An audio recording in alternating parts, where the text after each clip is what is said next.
Hey there, today we're going to look at how to use Substack to create newsletter 2025 full guide. So let's get started. First, open your Substack account. Over here, click on your account icon in the upper right corner. After that, click on settings from the drop down menu. Then look for the create another publication option and click on it. Now name your publication and choose a URL. After that, click on continue. Over here, click on select file to import your mailing list.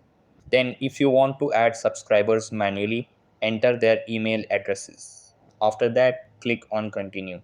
Now click on new post to start writing. Over here, choose text post. Then type a title, a highlight, and a subtitle. After that, write the body of your post.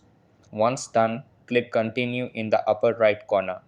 Over here, choose whether to send to everyone or just paid subscribers. Then adjust your comment settings. After that, add tags to categorize your post. Then choose to schedule or send now.